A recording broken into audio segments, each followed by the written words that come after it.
प्यारे विद्यार्थियों, नमस्कार। मुझे आशा है कि आप अपने स्थान पर सुरक्षित होंगे। विकास अध्याय के इस भाग में आपका फिर से स्वागत है। इस अध्याय के पिछले भाग में हमने विकास की अवधारणा के ऊपर विस्तार से चर्चा की थी। इस भाग में हम विकास के साक्ष्य पर चर्चा करेंगे, जिसमें हम चुनाव और विभिन्न प्रकार के चुनावों पर भी चर्चा करेंगे।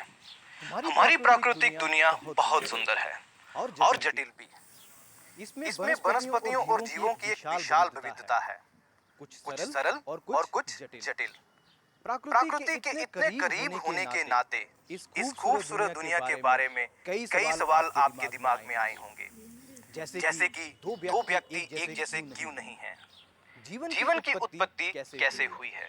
हमारे आसपास जो चीजें हैं जो हमें दिखाई देती हैं, वो ऐसी ही क्यों आई? प्रकृति में ऐसे ही निरंतर और क्रमबद्ध परिवर्तनों की व्याख्या करने के लिए हार्वर्ड स्पेंसर ने एवोल्यूशन यानी कि विकास शब्द का प्रयोग किया। डार्विन ने बाद में विकास को संशोधन के साथ वंश यानी कि डिसेंट विद मॉडिफिकेशन के रूप में परिभाषित किया। ये डार्विन ही थे जिन्होंने संशोधन के साथ प्राकृतिक चुनाव, जिसे कि हम नेचुरल सिलेक्शन कहते हैं, की अवधारणा को वंश के पीछे प्राथमिक बल के रूप में समझाया। प्राकृतिक चुनाव ऐसे व्यक्तियों का पक्षधर है जो अगली पीढ़ी में अधिक संतानों का योगदान करते हैं। डार्विन के अनुसार ये प्राकृतिक चुनाव है जो समलक्षणियों, जैसे कि हम फिनोटाइप्स कहते हैं, के प्रकार के आधार पर विभिन्न तरीकों से आनुवंशिक लक्षणों की आपूर्ति वितरण को बदल सकता है। चलिए अब बात करते हैं चुनाव, जिसे कि हम सिलेक्शन कहते हैं। चुनाव एक ऐसी प्रक्रिया है जिसमें पर्यावरणीय कारक या जीवों की आनुवंशिक संरचना तय करती है कि कौन से जीव खुद को दूसरे की तुलना में बेहतर रूप से अनुकूलित करेंगे। चुनाव केवल तब होता है जब किसी आबादी के व्यक्तियों में विविध विशेषताएं होती हैं।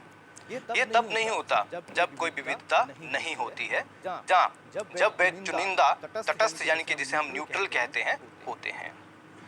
यह भी समझना चाहिए कि चुनाव हमेशा सकारात्मक चुनाव, जिसे कि हम पॉजिटिव सिलेक्शन कहते हैं, नहीं हो सकता। ये नकारात्मक चुनाव भी हो सकता है, जिसे हम नेगेटिव सिलेक्शन कहते हैं। नकारात्मक चुनाव व्यक्ति को कम करता है, जबकि सकारात्मक चुनाव अनुकूली विशेषता की घटना को बढ़ाता है। हालांकि चयन हमेशा ये सुझाव नहीं देता कि केवल लाभकारी लक्षण या एलील, जिसे हम कहते हैं, ही आबादी में होंगे। ऐसी संभावनाएं हैं कि चुनाव प्रजातियों के सदस्यों में सार्वभौमिक रूप से होने के लिए कुछ घातक लक्षण या एलील पैदा कर सकता है।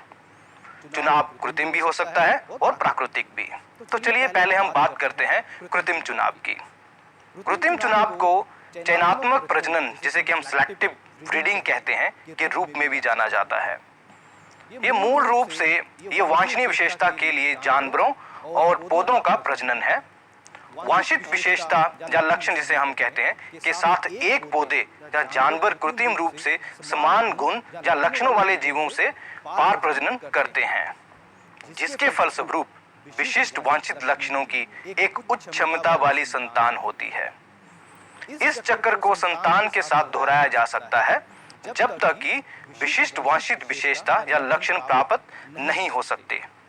विभिन्न सब्जियों को जंगली सरसों से कृत्रिम रूप से कुछ लक्षणों को चुनावात्मक तरीके से खेती की गई थी, जैसे कि बहुत सारे इसके उदाहरण हैं, ब्रेसिका अल्रेसिया, या फिर एक आम जंगली सरसों जिसे हम कहते हैं, उसकी एक प्रजाति जिसे हम कोलार्बी कहते हैं, या फिर ब्रेसिल्स अंकुर कहते हैं।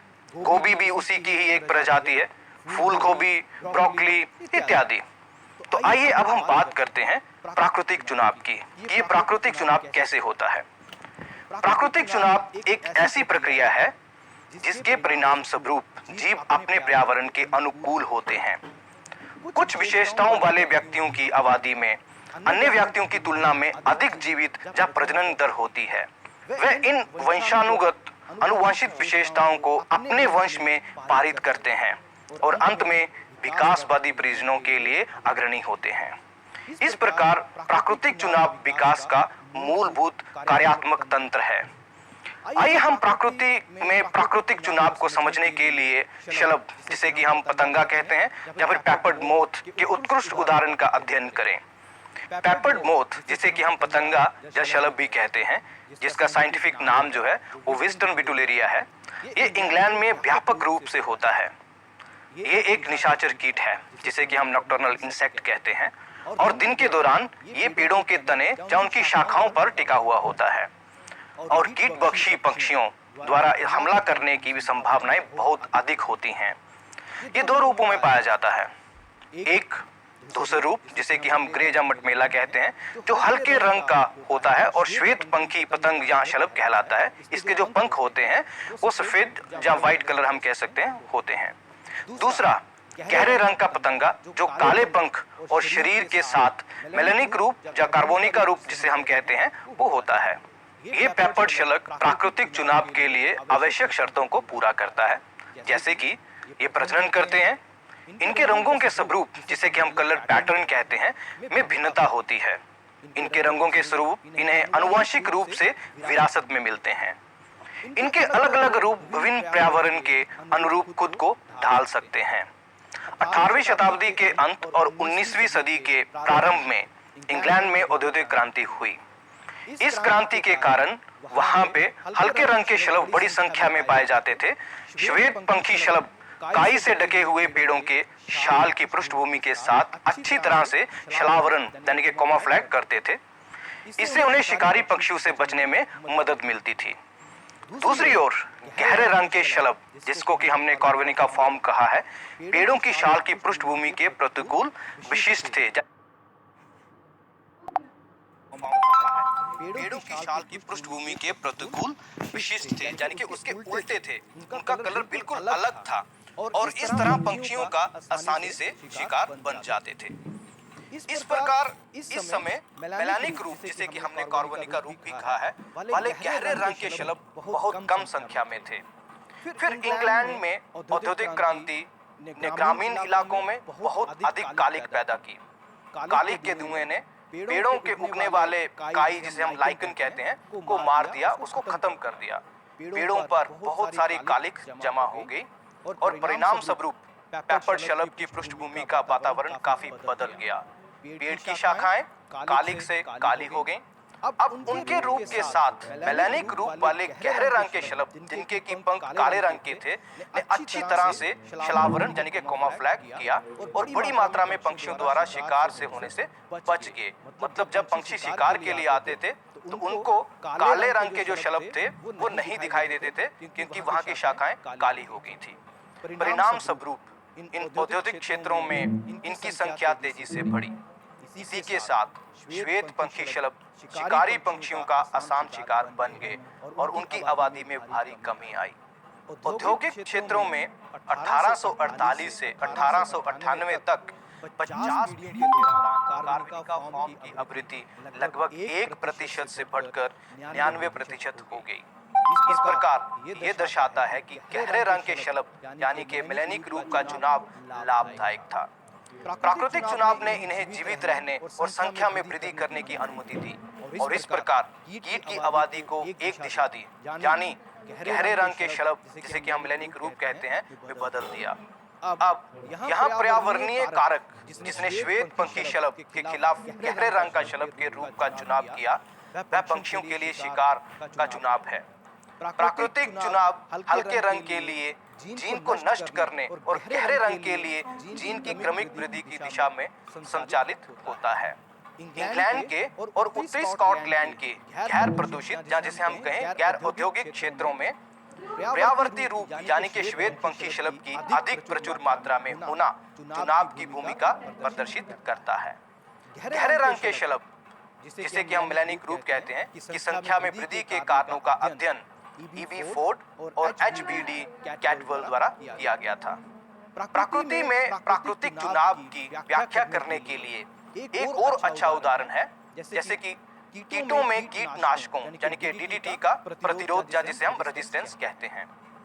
मच्छरों को मलेरिया और डेंगू जैसी बीमारियों के रोगवाहक यानी कि वेक्टर के रूप में जाना जाता है। शुरुआती समय के दौरान डीडीटी को मच्छरों को नियंत्रण करने के लिए कीटनाशक के रूप में सफलतापूर्वक इस्तेमाल किया गया।